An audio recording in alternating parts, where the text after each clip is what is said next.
thanks for joining us. Very recently, the new administration of the country has formalized the whole notion of climate change by incorporating it into a climate change ministry. And because of this, we're looking at some policies and actions that is not just taken from the government, but from the private sector as well. Joining me in the studio, joining us from Singapore, is Dr. Robert Judd. He is, of course, the Technical Director of Hydrogen and Gas of APAC at DNV. DNV is a global or leading insurer of risk assessment in terms of energy transition. Rob, thanks for taking the time to speak with us. Let's, in your own words, perhaps you can explain to us what DNV is and what do you guys stand for? Well, DNV is the leading classification society in the world, a global classification society. It's been around since 1864. It's active across a number of different sectors, including maritime, digital, energy, business assurance, etc. We have a purpose which is stated as to safeguard life, property and the environment. And our vision is that we will be a trusted voice to tackle global transformations. And of course, within energy, that transformation is very much upon us, and it is going to be upon us for many years into the future. And we are within, globally, we are the biggest source of or resource of energy experts and technical advisors.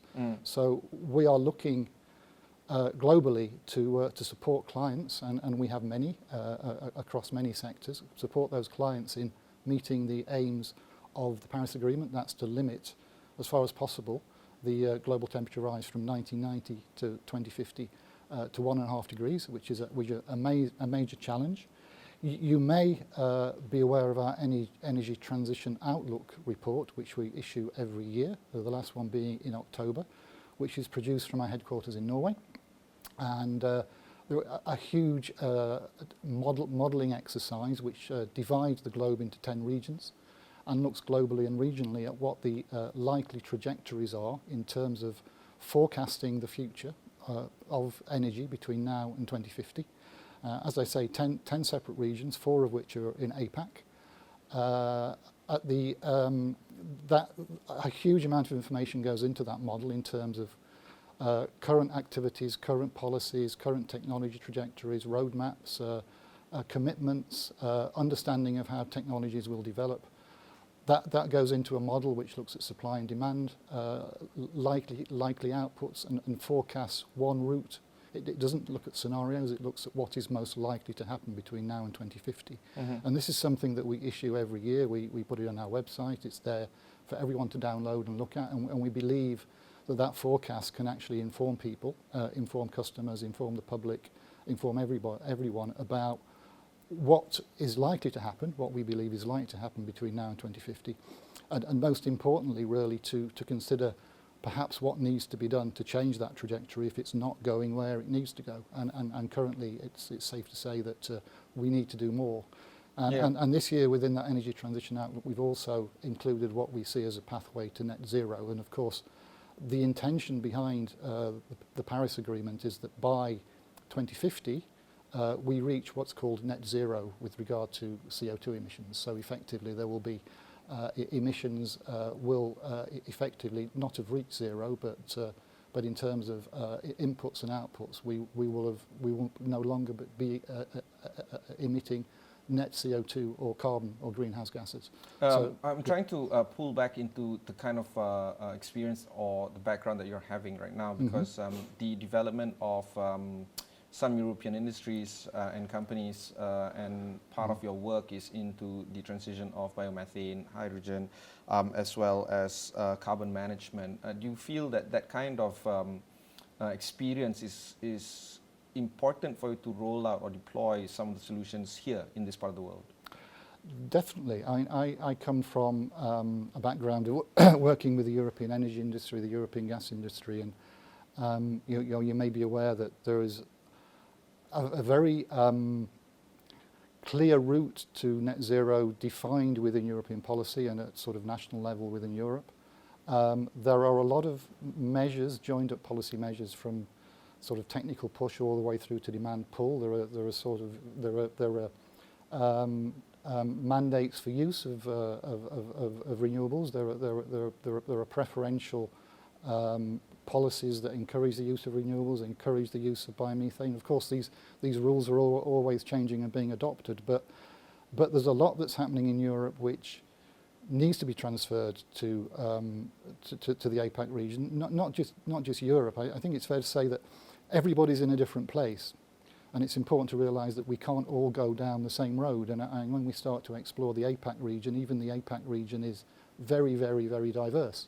And of course, when we look at the 4 different sort of regions in the energy transition outlook within APAC, we have China, the Indian subcontinent, the OECD Pacific, which includes sort of higher GDP nations, and then Southeast Asia, which again is very diverse.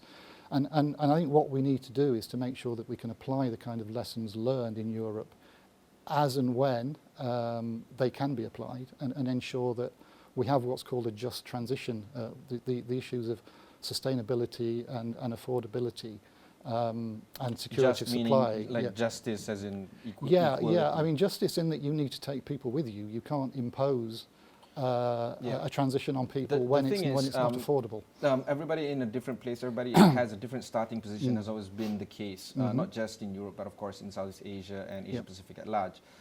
Anything that we want to roll out when it comes to global impact, including, say, for instance, mobility of workers or labor laws, something like that. You always have different countries ahead of other countries, for instance. Yeah. How does that differ when it comes to energy transition or energy policy and laws? I would assume that Singapore would have a little bit more advanced, say, energy policy compared to countries like Malaysia, and of course Malaysia would be slightly more advanced than other countries. Because of these different starting positions, how do you want to, or how do you see solutions being deployed across these various markets, considering that we have different starting positions? That's a very interesting question, and a very good question, and it's a very difficult question to answer because of the diversity of policy and regulations. And as you say, I think Singapore is kind of in some ways ahead of the game, but is in a very unique position in that it doesn't have a significant amount of its own resources to do the transformation, so it has to rely on both importing energy and importing the kind of resources, for example, renewable energy from across Southeast Asia and further beyond through interconnections. It has to rely on being able to import. Will rely on importing hydrogen, for example, into its power generation and its sort of maritime and industrial sectors in the next 30 or 40 years. It does have a clear strategy to do that. It's clear that in order to make these things happen, you do need more policy signals. As I said earlier, you need very joined up policy signals. You need to ensure that, again, that although the energy transition is in the long term affordable, there are needs to actually both transfer technology and transfer knowledge and transfer funds in the short term. And that means that the intervention of organisations such as the Asian Development Bank and the Just Energy Transition Fund that we're seeing in Indonesia would then enable those kind of frameworks, regulatory frameworks, that kind of mobilisation of resources to happen. Unless there is that kind of support, then unfortunately what you tend to see is business as usual, and then we're relying on the cost trajectories of the technologies themselves and the ability or inability to implement them. And of course, there is a huge reliance on coal, for example, in many parts of Asia, and Indonesia and China are very heavily reliant on coal at the moment for power generation. But at the same time, the cost of renewables is potentially falling below the cost of traditional power generation, but that doesn't necessarily mean the transition will happen, because you have to integrate those renewables into the system, which of course requires both infrastructure development, it requires regulation and policy, but it also requires the people and the training and the skills. So we have to provide all those things in order to make things happen. Some of the industries would require heavy investment from very ambitious investors from PE level, maybe the way we see in Norway, for instance, or an extremely aggressive government who is committed to doing this, say for instance in Singapore. in Malaysia, we're just trying to get a grasp in terms of how we can move into cleaner technology and cleaner energy as well. Yeah. As evidenced by the creation of a climate change ministry only 3 months ago. That's Sure. the crazy bit. But of course, we've seen bits and pieces by, say, for instance, government as well as private industries in terms of trying to adopt cleaner technology. How do you see Malaysia rolling out this, considering that only now that we're starting to get a grasp in terms of how to transition to clean energy at a policy level? Again, that's a very difficult question. And again, it relates to the fact that we cannot do the energy transition as individual countries. We can't make all the moves needed in isolation. And it requires much more of a regional and global level of cooperation and an understanding of where regulations and policies can be rolled out, not just where and how and when. Well, where, how and when are very important considerations. But things like sort of interregional energy sort of emissions trading schemes, for example, and carbon taxation are all very, very important steps along the way. But I think the realization is that there is, you know, what we're doing is we're moving through a phase which is a bridge which is perhaps a difficult one. And understanding how to get onto that bridge is the hard part. Once you're on the bridge and the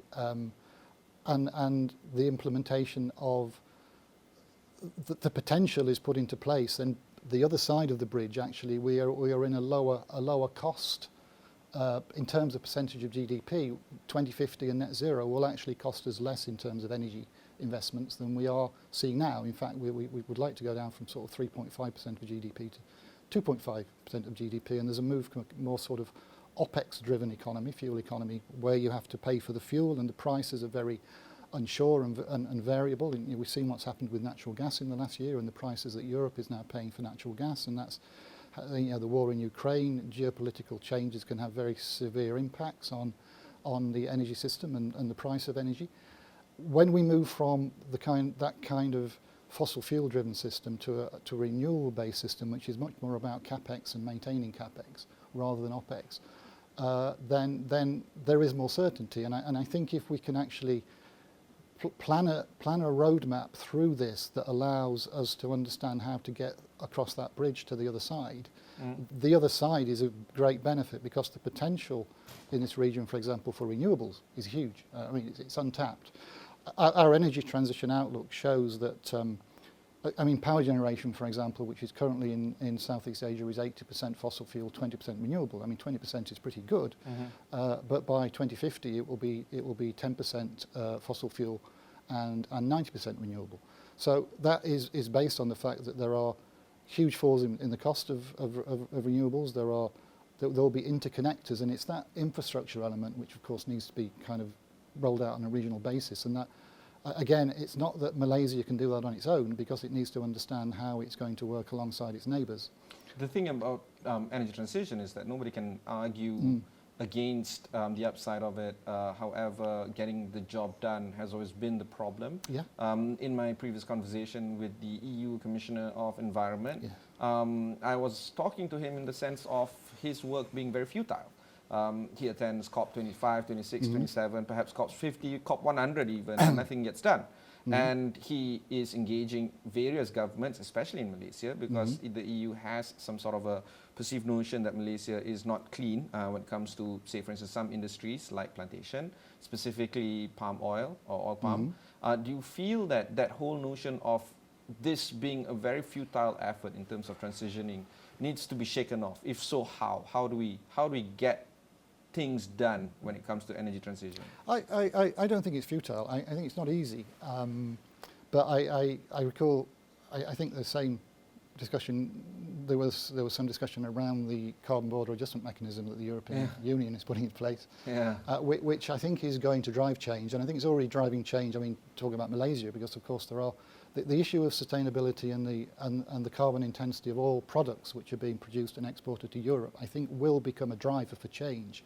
And that also, you know, with kind of carbon taxation frameworks, which are moving into place and will need to move into place, and will need to get up to the level where, you know, some parts of the world are at $100 a ton of CO2, and others are sort of much lower, and this part of the world tend to be much lower but rising.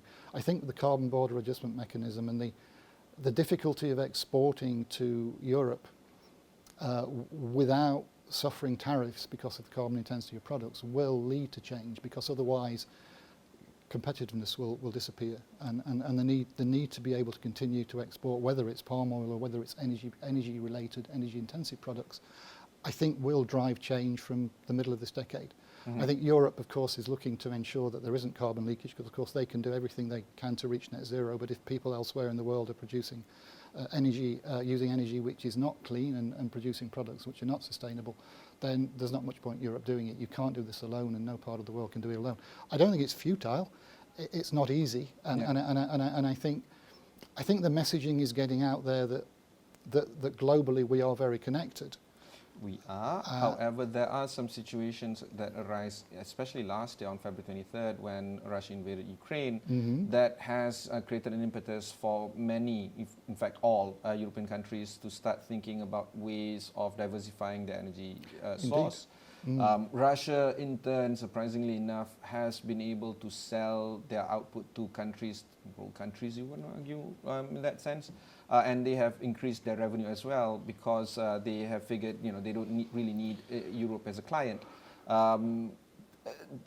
It's strange that a war is creating an impetus of change of energy behavior. Do you feel that you need some kind of dramatic impetuses like that in order for countries to actually adopt change on energy transition?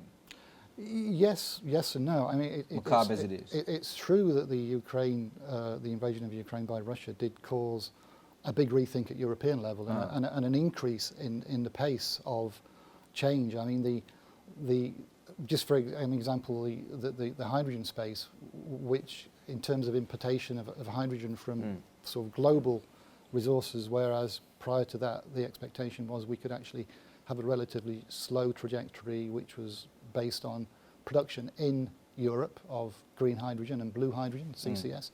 Now there is much more focus on imports, and there's much more focus on security. But my feeling is that although that is having a relatively short-term effect in terms of the economy, the energy economy, I think the long-term effect is still going to be based on the need to achieve that 1.5 degrees, because I think when the implications of not achieving it become more apparent, and I think they're starting to become apparent in terms of the cost of the kind of increased incidence of extreme weather. I mean, we are seeing costs, and I think there's a greater acceptance that the cost will be higher. The cost of not doing something will be much higher than the cost of doing something. I think those are the kind of messages and signals which will lead to change. But just going back to the war in Ukraine, I think, what that I think tells the world is that although one day you might be going along quite happily thinking that we're moving along in a direction that makes us secure, the whole issue of security of supply can change very quickly if geopolitics change, and someone in somewhere else, maybe in this part of the world, decides to adopt a similar stance to what Russia is doing, and that is always a possibility. So it could happen anywhere in the world, and that is, I think, a lesson that we need to learn from what's happened in Russia, because the volatility of energy prices, which was already in place to some extent due to COVID and the outputs of the pandemic, the reason, the pandemic, the changes, the lack of gas in storage, for example, the kind of delayed maintenance that was caused by the pandemic. All those things were kind of multiplied manyfold when Russia invaded Ukraine. And the price volatility is something that I think we can avoid if we move to a more renewable-based system, a system where there is relatively more local control over energy, more energy security, which, the sun is going to shine, the wind is going to blow. It might not blow every day, but you need to put in place the technologies to ensure that you can store that and use it, and things like battery energy storage and hydrogen and other technologies that are being developed will help us do that. And pushing the development of those technologies, whether at European level or at APAC level, is a very important driver to ensure the prices come down, to make this, not just in the long term, more sustainable, but in the short term, more affordable. Okay, we'll go for one short break. When we come back, we'll continue to speak on energy transition. We'll be right back after these messages.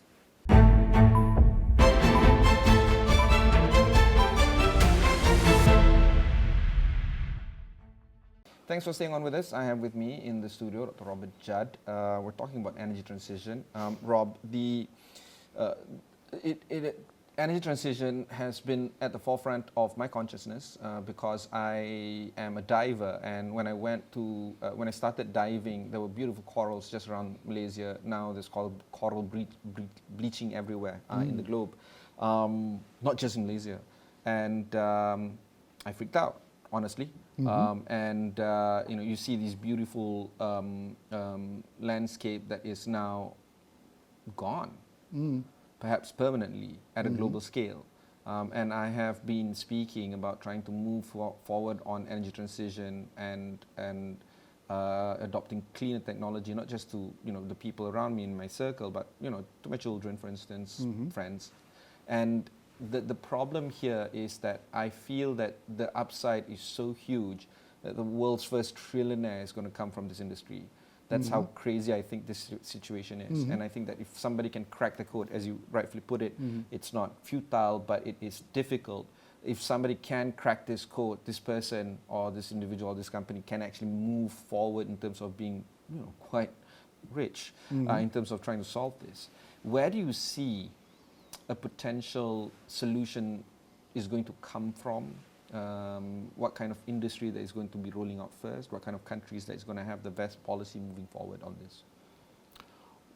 Yes, I think the issue with climate change is there are so many pieces of the jigsaw in order to make this happen, and the energy future is going to be much more complex than the energy past, and that means that there will be a lot more. It's not complicated enough. There's a lot more. Yeah, well, I mean, data and data management, and the ability to manage and control that data and control how people use energy and consume energy and energy is supplied, I think will be at the forefront of making that happen. It's a future where there will be many options, and if I could predict who was going to get rich, I'd be getting rich right now. But it's a very difficult one, and I don't think there is any one magic bullet, because, as I say, there are many different starting points around the world. That there are technologies that are coming through at the moment which are decarbonising electricity is just one element of this, and that I think is well underway at European level. It's well underway. It is starting to happen in this part of the world. It's happening in China, where they're rolling out more renewable power generation than they are coal-fired power generation. We've reached the peak. There are lots of technologies coming through. There are technologies relating to the introduction of hydrogen, which will be able to sort of decarbonise the hard to abate sectors like industry and heavy-duty transport and the maritime and potentially the aviation industries. All of these have the potential for that technology, which could be the key. Carbon capture is an area of technology which is going to be vital in reaching net zero, and there are many different options for carbon capture, and it may be that we haven't seen the best one.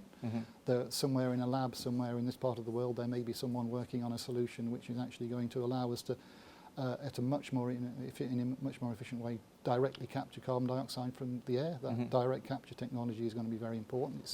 It's already happening, but it's very expensive and very inefficient. But if you could actually make that work better, then that would be clearly a technology which would have major economic impacts, economic benefits.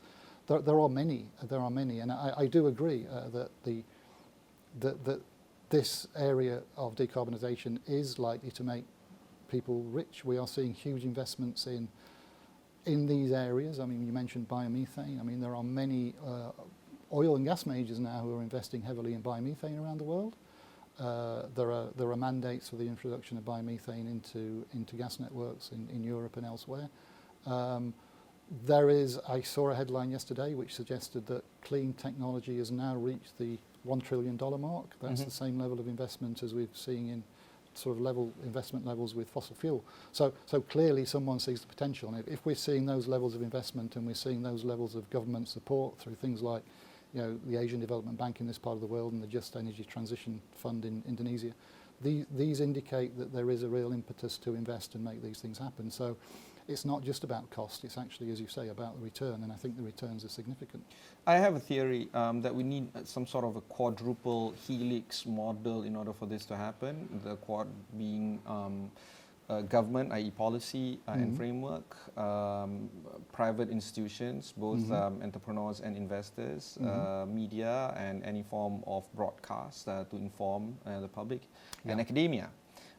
Especially when it comes to industries as big and as critical as energy. Do you feel that there would be an idea here to be built on when it comes to this quadruple helix solution when it comes to rolling out this at a, let's say, regional market like ASEAN? Yeah, definitely. I think the future is a mixture of measures, and I think informing the public is the first one, and has to continue. I mean, even again, European level, we are moving towards net zero in a way. You know, we think we've reached the peak emissions, and emissions are falling. There is still perhaps a lack of joined up knowledge at a public level, I think the perils of climate change are very clear, but I think the road to achieve those benefits is less clear, and the complexity of achieving that is less clear. And I think communicating that level of importance, but also the fact that we all need to, if we all sort of change our behaviour a little bit, then we can perhaps move a lot closer. And if we all understand how we can all make a difference, we can move a lot closer. And I think public knowledge underlies all this, but at the same time, I think the carrot and stick approach to ensuring that things are happening, which can take the public along with it, because if you're telling people they have to pay more tax on products with carbon in or their energy, then they're not likely to agree with that unless they see the consequences and the cost further down the line of not doing it. And if those consequences are a long way off, then people naturally, you tend to disassociate a little from the future because your concerns are more with the now. So I think that communication is really, really important. And as I say, an understanding of the fact that all industries and every individual has a part to play. And I don't think we're in that place yet where these issues are being communicated in a way that they need to be. We hear a lot about what might be happening in 2050 with regard to climate change. You mentioned the bleaching of the coral, but there is a lot more that is happening, a lot more damage that will be done. We are not going to reach net zero. We're not going to reach 1.5 degrees unless, according to our forecast, unless we do a lot more and bring in a lot more both policy, regulation, you're giving me and heart technology palpitations, changes. to be honest, Rob. You're making me nervous. You're giving me heart palpitations when it comes to the outlook. Well, no, I'm trying not to. I'm trying to say that we can do more. We are on a trajectory to say 2.2 degrees by 2050, but if people are more aware and if people can then contribute and understand how they can contribute to making this happen, I think we have a chance to change things, but we need to do it quite quickly. We can't just say let's do it in 2030. We're 25 years away. You know, there will still be a lot of oil and gas in the energy mix in 2050, and it will be serving a purpose. We'll need more carbon capture. We'll need to do it, but we need to accelerate what we're doing, and we can't do that without taking people along with us. Fantastic. Thanks, Rob, for scaring us. But of course, this is a very much important jolt that is needed, of course. Yep. If you want to learn more, head off to dnv.com. They're a good company to look at, especially on their energy transition report. Also, if you want to learn more about the coral bleaching story, just go to chasingcoral.com. It's on Netflix. You can learn more about that as well. My name is Ibrahim Sani. Continue to stay with us on Astro AWANI.